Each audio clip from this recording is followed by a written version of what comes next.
بسم اللہ الرحمن الرحیم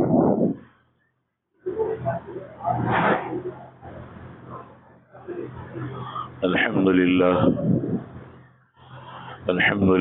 وکفى وسلام علی عبادہ الذین اصطفى اما بعد اللہم صل علی سیدنا مولانا محمد وعلى آل سيدنا مولانا محمد وبارك وسلم.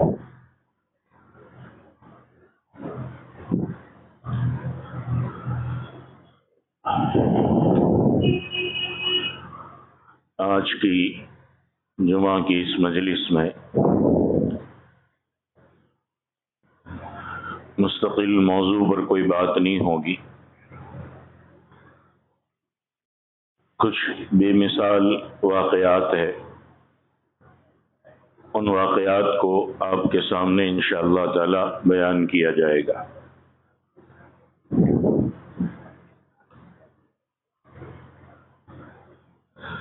امام ابو حنیفہ رحمۃ اللہ علیہ کے بچپن کا ایک مشہور واقعہ ہے.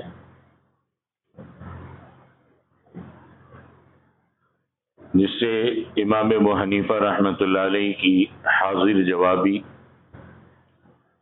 اور اعلیٰ ذہانت کا علم ہوتا ہے.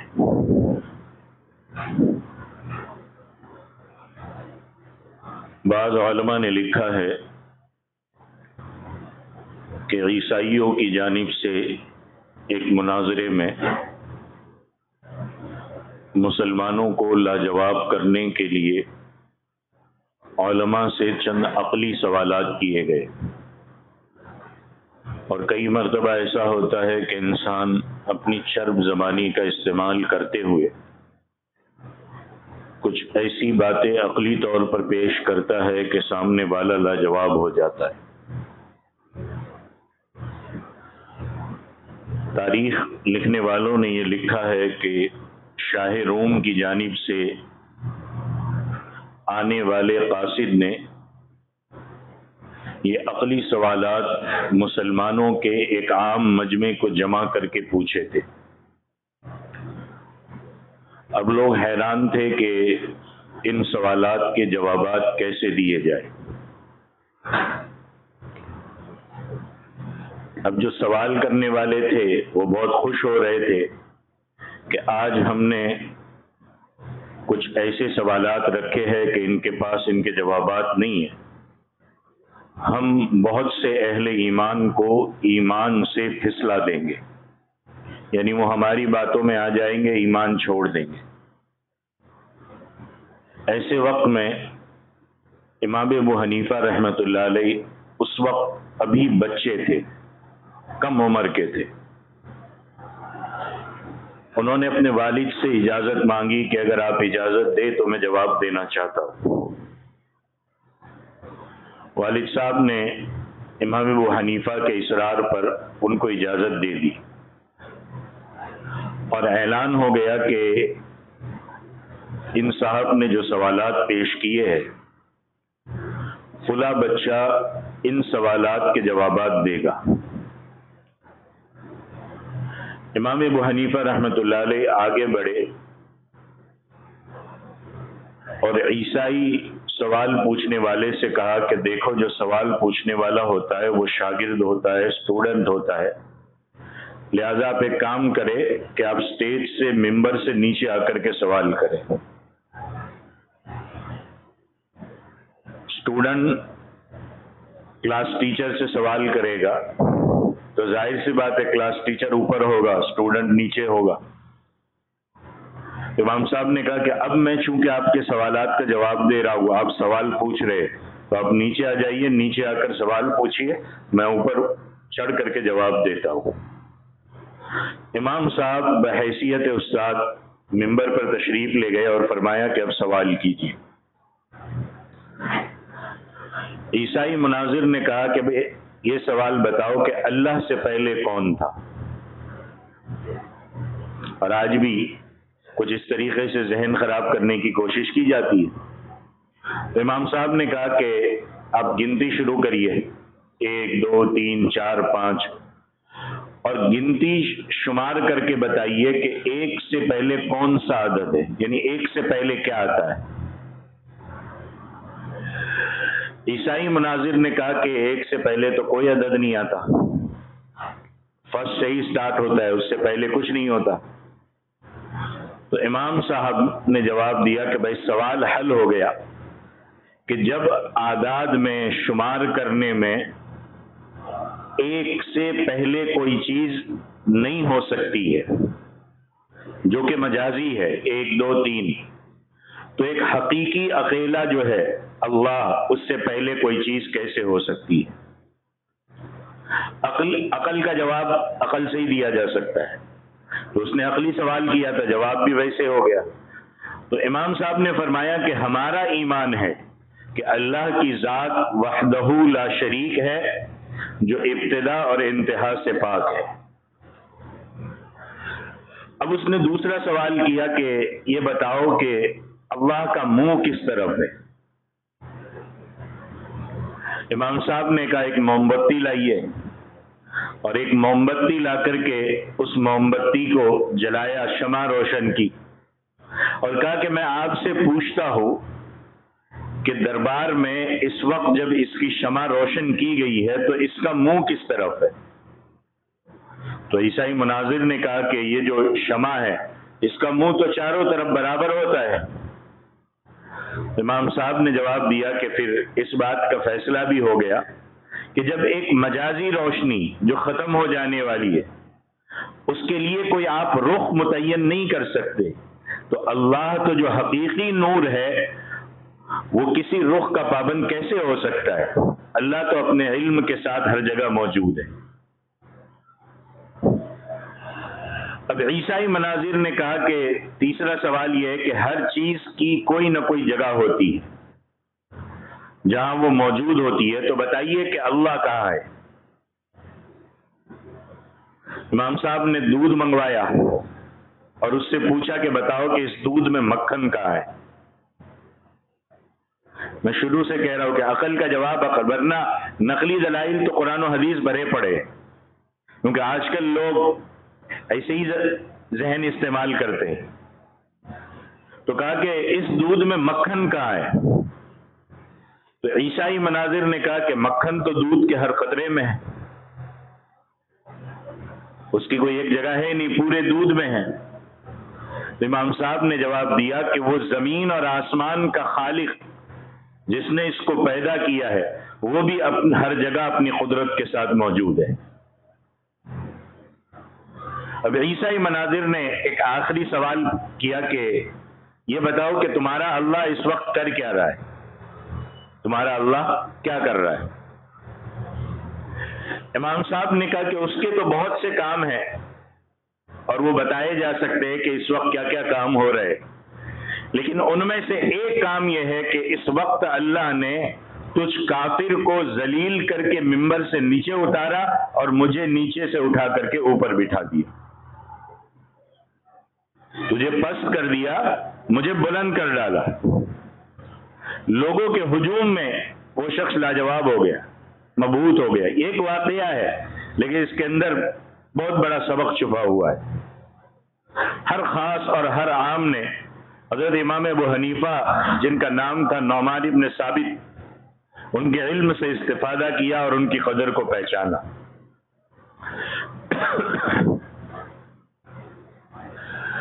ایک اور واقعہ ہے جس کے ٹائٹل میں ہم یہ سمجھ سکتے ہیں کہ دعائیں قبول کیوں نہیں ہوتی، کیونکہ ہر کسی کو یہ شکایت ہے کہ اتنا مانگتے اللہ تو دعائیں قبول نہیں کرتا۔ حضرت ابراہیم نے ادہم رحمت اللہ علیہ بصرہ کے بازار سے گزرے تو لوگ ان کے پاس جمع ہو گئے، پوچھنے لگے کہ اے ابو اسحاق، یہ حضرت ابراہیم ابن ادہم کی کنیت تھی، نام تو ابراہیم ابن ادہم تھا۔ انہوں نے پوچھا کہ اے ابو اسحاق، رب ذوالجلال نے قرآن کریم میں فرمایا ہے کہ مجھے پکارو میں تمہاری دعائیں قبول کروں گا، اور ہم ایک لمبے عرصے سے دعائیں کر رہے ہیں اور ہماری دعائیں قبول نہیں ہوتی۔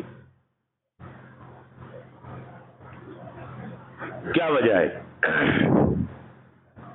حضرت ابراہیم ابن ادہم نے فرمایا کہ قلوبکم ماتت بعشرۃ اشیاء، کہ دعائیں اس لیے قبول نہیں ہوتی کہ تمہارے دل 10 چیزوں کی وجہ سے مر چکے، دعائیں اس لیے قبول نہیں ہوتی۔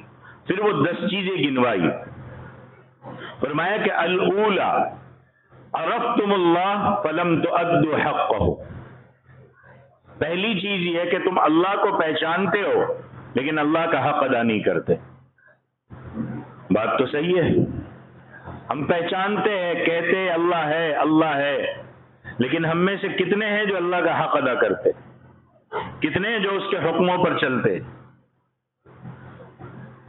دعوے ایک طرف ہے، چلنا ایک طرف ہے۔ تو کہا پہلی چیز یہ ہے کہ تم اللہ کو پہچانتے ہو لیکن اللہ کا حق ادا نہیں کرتے۔ دوسری چیز الثانیہ زعمتم انکم تحبون رسول اللہ وترکتم سنتہ، کہ تم رسول اللہ صلی اللہ علیہ وسلم سے محبت کا دعویٰ کرتے ہو لیکن آپ صلی اللہ علیہ وسلم کی سنت چھوڑ دیتے ہو۔ مجھے بتاؤ کتنی ایسی چیزیں ہیں جو رسول اللہ صلی اللہ علیہ وسلم کی سنت ہے، آپ صلی اللہ علیہ وسلم نے حدیث میں فرمایا بھی ہے اور اس پر صحابہ کو کبھی کبھی تاکید بھی کی ہے، لیکن ان میں کتنی ایسی چیزیں ہیں جو بھی شاید میں گنوانے جاؤں تو بہت وقت لمبا ہو جائے گا، ہم خود ہی سوچے کہ ہم اس کو بہت آسان سمجھ کر کے چھوڑ دیتے۔ کیا مسئلہ ہے؟ بولے سنتی تو ہے، کیا مسئلہ ہے؟ کوئی فرق نہیں پڑتا ہے۔ کل لوگوں میں رہنے کے لیے، لوگوں میں سٹیٹس دکھانے کے لیے رسول اللہ کی سنت کو چھوڑ دو۔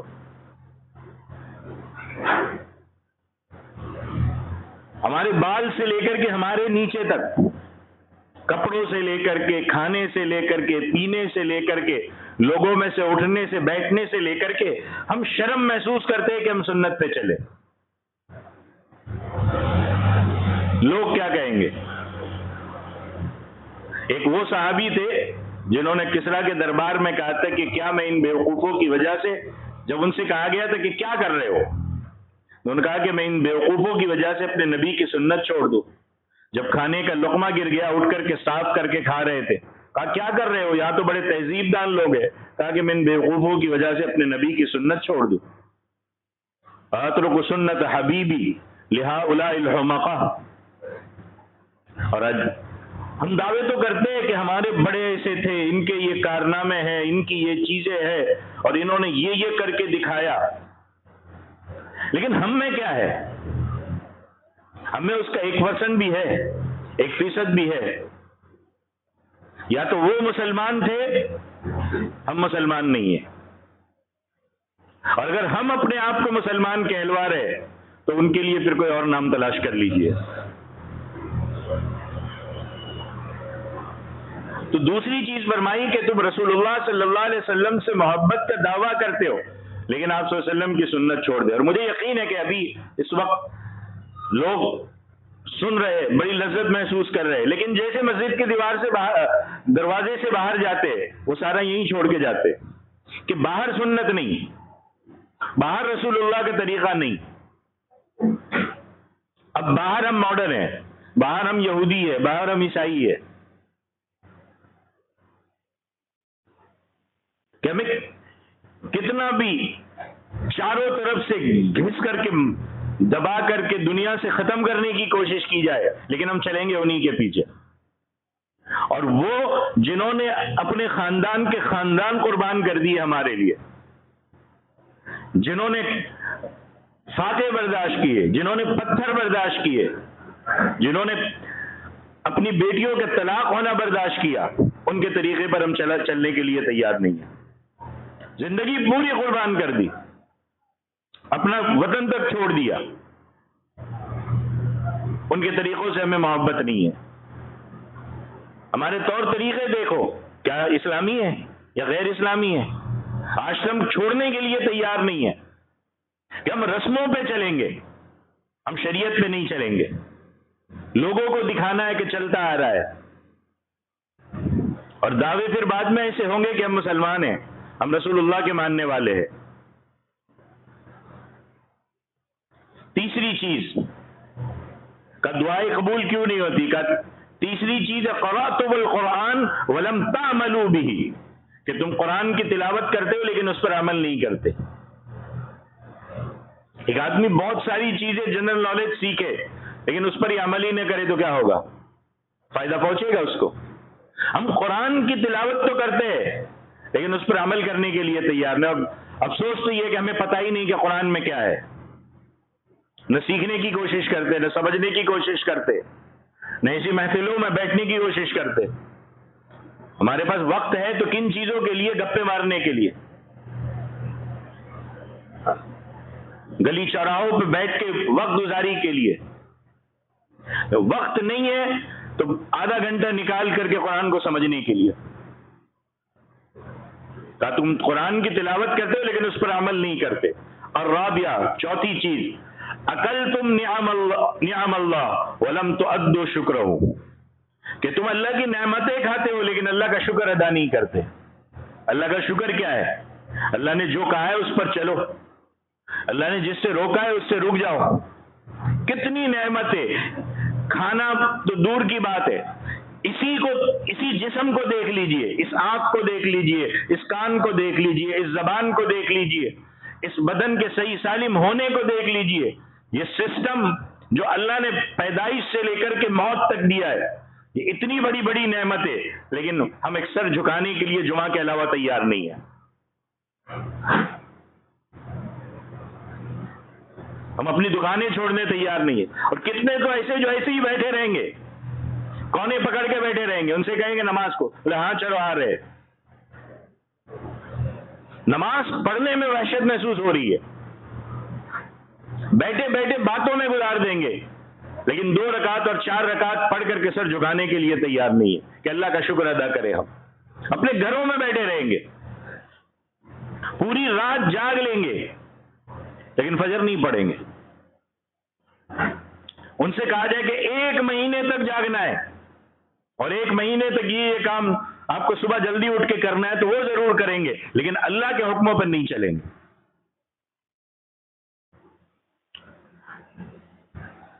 کہا تم اللہ کی نعمتیں کھاتے ہو لیکن اس کا شکر ادا نہیں کرتے۔ 5ویں چیز، قلتم ان الشیطان عدوکم ووافقتموہ، کہ تم کہتے ہو کہ شیطان تمہارا دشمن ہے لیکن پھر اس کی موافقت بھی کرتے ہو۔ وہ شروع میں جو بات آئی کہ اللہ کو پہچانتے لیکن اللہ کا حق ادا نہیں کرتے، اللہ کی نعمتیں کھاتے لیکن اس کا شکر ادا نہیں کرتے، بالکل اپوزٹ۔ اور کہتے ہیں کہ شیطان ہمارا دشمن ہے لیکن شیطان کی باتوں پہ چلتے ہیں۔ شیطان کہے گا نماز نہیں پڑھو، نہیں کریں گے۔ شیطان کہے گا بے حیائی کرو، کریں گے۔ شیطان کہے گا گانا سنو، سنیں گے۔ شیطان کہے گا غلط چیزیں دیکھو، دیکھیں گے۔ شیطان کی موافقت، اللہ کی نہیں مانیں گے۔ جو اللہ کا دشمن ہے، جو انسان کا دشمن ہے، اس کے حکم وہ جیسے چلائے گا چلیں گے۔ پھر فرمایا السادسہ قلتم ان الجنت حق ولم تعملوا بها، تو چھٹی چیز یہ ہے کہ جس سے تمہارے دل مردہ ہو چکے ہیں، تم کہتے ہو کہ جنت حق ہے لیکن جنت کے لیے عمل نہیں کرتے۔ دکان کھول دی، سامان لا کے دکان میں رکھ دیا، کہا بہت کچھ ملے گا لیکن بند کر کے چھوڑ دی، یا وقت پہ نہیں کھولتے یا کچھ بھی نہیں کرتے، فائدہ ہوگا؟ اب جنت حاصل کرنی ہے تو جنت کے لیے ہم بولتے مسلمان ہیں جنت کے ٹھیکیدار ہے، ایسا نہیں ہے، جنت کے لیے عمل بھی کرنا پڑے گا۔ قرآن نے بتا دیا کہ جنت میں جانا ہے تو یہ کرنا ہے، اور نہیں جاؤں گے تو پھر اس کے لیے جہنم ہے۔ لیکن ہم دعویٰ بہت کرتے ہیں کہ جنت ہے، لیکن جنت کے لیے عمل کیا کرتے ہیں؟ السابعہ، 7ویں چیز، قلتم ان النار حق ولم تهربوا منها، کہ تم کہتے ہو کہ دوزخ حق ہے لیکن دوزخ سے بھاگتے نہیں ہو۔ اب تو الٹا جا کر کے گر رہے، اپنے بچوں کو اپنے ہاتھ سے ڈال رہے کہ جا بیٹا جہنم کے گڑھے میں، اور اس کے لیے پورا ذہن بنا رہے۔ دینی ذہن ہمیں پسند نہیں، اللہ کو پہچاننے والا ذہن ہمیں پسند نہیں، سنتوں پر چلنے والا ذہن ہمیں پسند نہیں. ہمیں پسند ہے اسٹیٹس دکھانے کا، ہمیں پسند ہے دنیا میں دکھاوا کرنے کا کہ لوگوں کو بتائے، چاہے اس کی وجہ سے وہ دوزخ کے گھڑے کے کنارے پر یا دوزخ کے گھڑے میں گرنے والا ہو. کہتے ہو کہ دوزخ حق ہے لیکن اس سے بھاگتے نہیں. الثامنہ، 8ویں چیز، قلتم ان الموت حق ولم تستعدوا له. کہتے ہیں کہ 8ویں چیز فرمائی کہ تم کہتے ہو کہ موت حق ہے لیکن موت کے لیے تیاری نہیں کرتے. دل مردہ ہو چکے، سب کو پتا ہے جانا ہے، لیکن سب نے کہا کہ نہیں، رمضان میں پڑھیں گے پھر معافی ہے، پھر آزاد ہے، رمضان میں روزے رکھ لیں گے، رمضان میں کچھ قرآن کی تلاوت کر لیں گے، پھر آزاد ہے. کیا اٹھتے جنازے یہ سبق نہیں دیتے کہ ایک دن جانا ہے؟ لیکن وہ تو یہ سمجھتا ہے کہ وہ اٹھتے جنازے اٹھنے والے کا اٹھا ہے، میں تو ہمیشہ رہنے والا ہوں، میں تو اس وقت سے پہلے جب تک بوڑھا ہو کر کے کمزور نہیں ہو جاؤں گا نہیں جانے والا. تم کہتے ہو کہ موت حق ہے لیکن موت کے لیے کیا تیاری؟ وہ کسی صحابی نے پوچھا تھا نا کہ اللہ کے نبی قیامت کب آئے گی؟ تو کہا ما عددت لها، کیا تیاری کی آپ نے اس کے لیے؟ 9ویں چیز، التاسعہ، اشتغلتم بعیوب الناس ونسیتم عیوبکم، کہ تم لوگوں کے عیب نکالنے میں مشغول ہو لیکن اپنے عیبوں کو بھول چکے ہو. دل ایسے مردہ ہو چکے کہ پورے دن بیٹھ کے اس نے ایسا کیا، اس نے ایسا کیا، یہ ویسا ہے، وہ ویسا ہے، اور یہ اس طریقے سے ہے، اور اس نے ایسا کیا. اور اگر کسی کی کوئی چیز مل گئی تو اللہ کی پناہ، اللہ تو چھپا رہا ہے کہ ٹھیک ہے میرا بندہ ہے، میں اس کے عیب چھپا رہا ہوں، لیکن انسان کہہ رہا ہے میں کیوں اس کو چھپا کے رکھوں، میں تو لوگوں میں اس کو ذلیل اور رسوا کر کے چھوڑوں گا. اور خود کے اندر ہزاروں خرابیاں بری پڑی ہے، بدماشی بھی ہے، دھوکہ بھی ہے، جھوٹ بھی ہے، سود کھانا بھی ہے، بے حیائی بھی ہے، سب کچھ ہے، لیکن اپنے عیب بھول چکا ہے. مجھے تو دوسروں کو صحیح کرنا ہے، میں تو ایک دم پاک ہوں. یہی تو ہوتا ہے ہماری مجلسوں میں آج کل، یہ ایسا اور وہ ویسا اور یہ ایسا اور وہ ویسا. لوگوں کے عیبوں کے پیچھے پڑ گئے، ہم اپنے بھول گئے، یہ نہیں بھول گئے کہ مجھے بھی جانا ہے اس دنیا سے. اور 10ویں چیز فرمایا العاشرہ دفنتم موتاکم ولم تعتبروا بہم، کہا تم اپنے مردوں کو دفن کرتے ہو لیکن ان سے عبرت حاصل نہیں کرتے.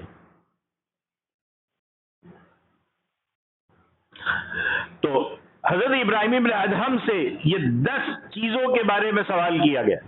یہ سوال ان سے کیا گیا کہ ہم ایک لمبے عرصے سے دعائیں کر رہے، دعائیں قبول کیوں نہیں ہوتی؟ اور ہم میں سے کتنوں کو یہ شکایت رہتی ہے کہ مانگ رہے قبول ہی نہیں ہو رہا، ہم مانگ رہے قبول ہی نہیں ہو رہا.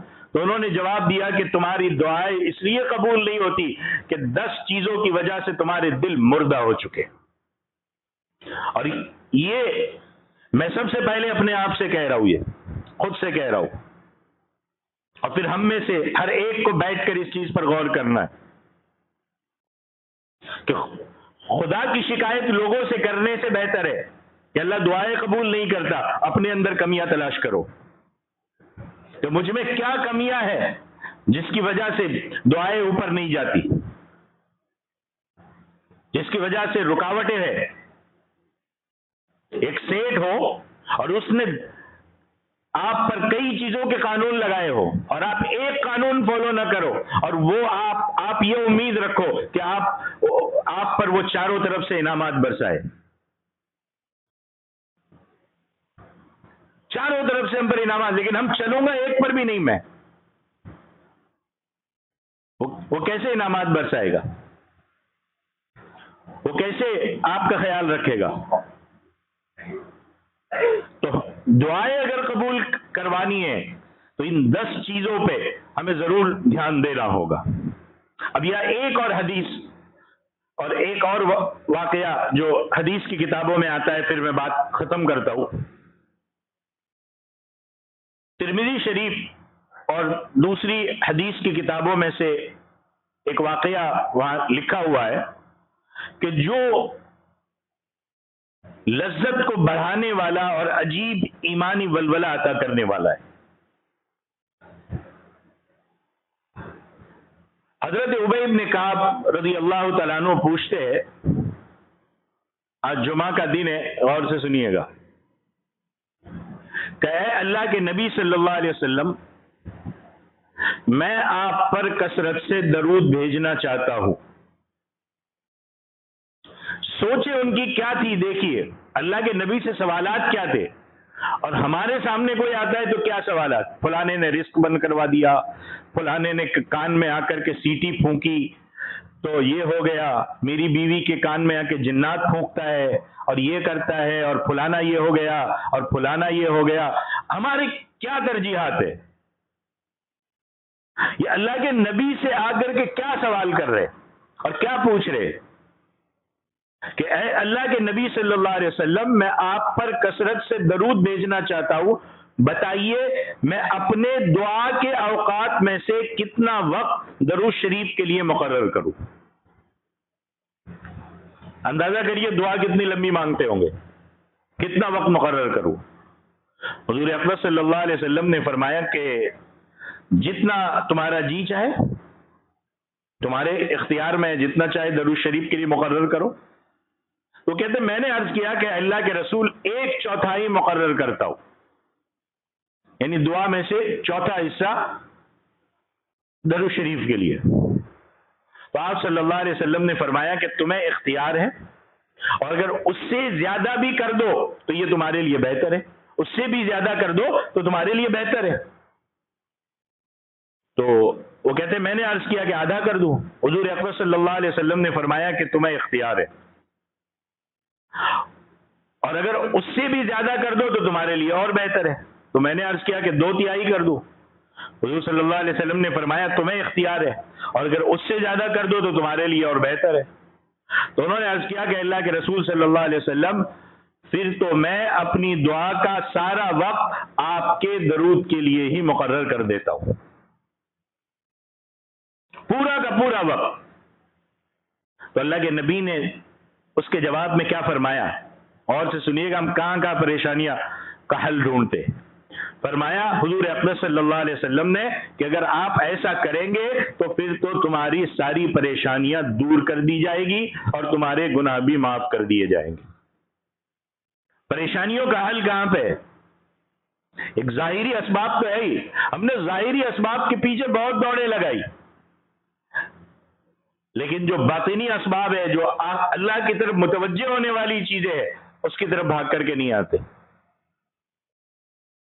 آج وقت ہے جمعہ کا، اور روزانہ کا ایک معمول بنا لے کہ ہم دن میں اتنا درود شریف 100 200 300 بار یا جتنا ہمارے لیے، اور اس کے لیے کوئی ضروری بھی نہیں کہ وقت نکالو.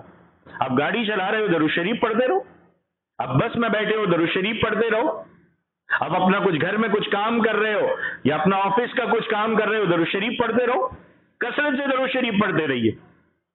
پریشانیوں کا حل یہ ہے، جب آپ یہاں سے سلام بھیجو گے، الصلاۃ والسلام علیک یا رسول اللہ، یا اللہم صلی علی محمد وعلی آل محمد، اور وہاں سے جواب آیا سلامتی کا، تو پھر مشکلات کے حل ہونے میں کوئی رکاوٹ ہی نہیں ہے.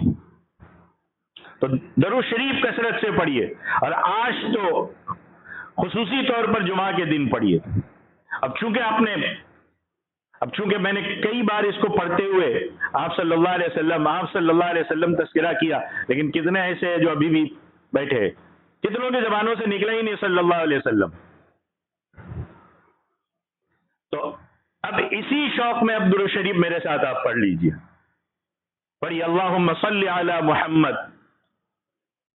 وعلی آل محمد وبارک وسلم.